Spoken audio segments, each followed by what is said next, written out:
సముద్ర తీరంలో 30 అడుగుల విచిత్ర చేప, భారీ విపత్తు తప్పదంటూ భయం.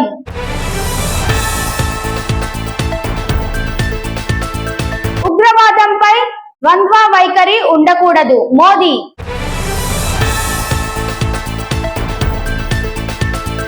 ఏపీపీఎస్సీ గ్రూప్ 1 ఇంటర్వ్యూలకు రంగం సిద్ధం. ఎంపికైన 182 మందికి పిలుపు.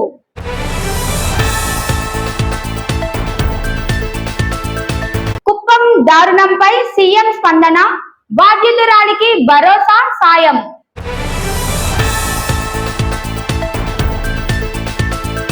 పల్నాడు టెన్షన్ జోన్, జగన్ పర్యటనపై కట్టుదిట్టమైన భద్రత.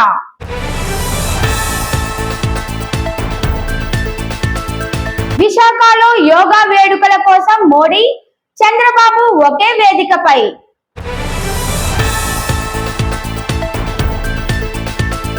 తమిళనాడు సముద్ర తీరంలో మత్స్యకారుల వలలో పడిన 30 అడుగుల పొడవున్న వోర్ ఫిష్ స్థానికుల్లో భయాందోళనలు కలిగిస్తోంది. జపాన్లోని దీనిని డూమ్స్ డే ఫిష్ గా భావించి భూకంపాలు, సునామీలకు సంకేతంగా చెబుతారు. ఈ అరుదైన చేపను చూసి మత్స్యకారులు, ప్రజలు పెద్ద విపత్తు సంభవించబోతోందేమోనని ఆందోళన చెందుతున్నారు. అయితే సముద్ర జీవన శాస్త్రవేత్తలు ఈ భయాలను కొట్టిపారేస్తూ గాయపడినప్పుడు లేదా సముద్ర ప్రవాహాల వల్లే ఈ చేప ఉపరితలానికి వచ్చిందని స్పష్టం చేస్తున్నారు. దీన్ని చూసి భయపడాల్సిన అవసరం లేదని వారు చెబుతున్నారు.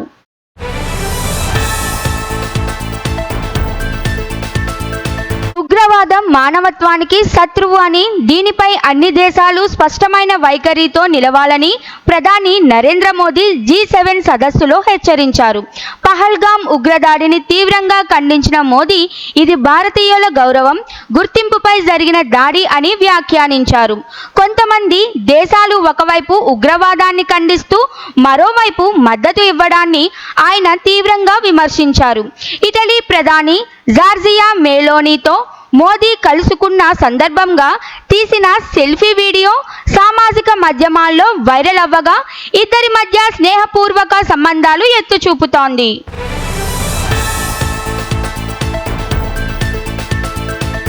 Andhra Pradesh public service commission group 1 ఇంటర్వ్యూలకు షెడ్యూళ్లను విడుదల చేసింది.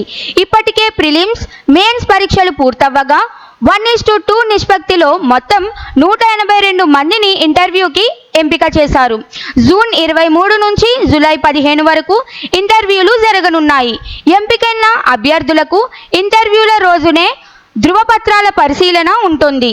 ఈ నేపథ్యంలో అభ్యర్థులు అవసరమైన అన్ని డాక్యుమెంట్లను ముందే సిద్ధం చేసుకోవాల్సి ఉంటుంది. స్పోర్ట్స్ కోటాలో ఎంపికైన అభ్యర్థులకు ధృవపత్రాల పరిశీలన ఇప్పటికే పూర్తయినట్లు కమిషన్ వెల్లడించింది.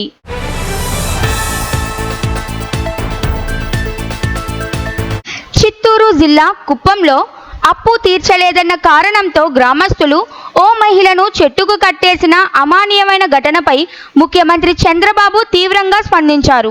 బాధితురాలిని ఫోన్ చేసి ధైర్యం చెప్పిన సీఎం 5 లక్షల రూపాయలు ఆర్థిక సాయం ప్రకటించారు. పిల్లల చదువును ప్రభుత్వం బాధ్యతగా తీసుకుంటుందని హామీ ఇచ్చారు. బాధ్యతారాహిత్యంగా ప్రవర్తించిన వారిపై కఠిన చర్యలు తీసుకోవాలని అధికారులను ఆదేశించారు. సీఎం జోక్యంతో బాధిత కుటుంబానికి కొంత భరోసా లభించిందని స్థానికులు పేర్కొంటున్నారు.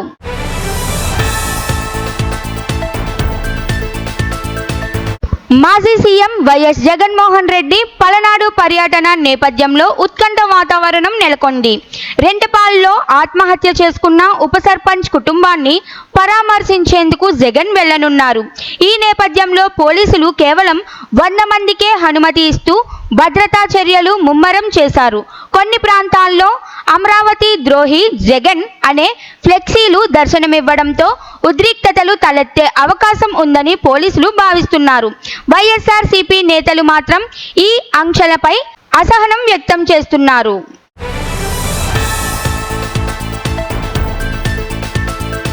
అంతర్జాతీయ యోగా డే సందర్భంగా విశాఖపట్నం ఈ నెల 21న దేశవ్యాప్తంగా దృష్టిని ఆకర్షించబోతోంది.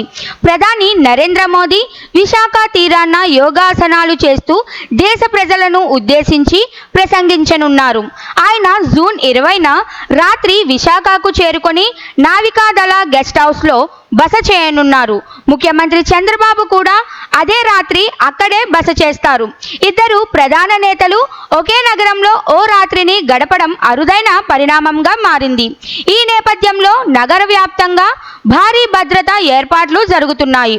యోగా డే ద్వారా విశాఖ అంతర్జాతీయ గుర్తింపు దక్కించుకునే అవకాశం కనిపిస్తోంది.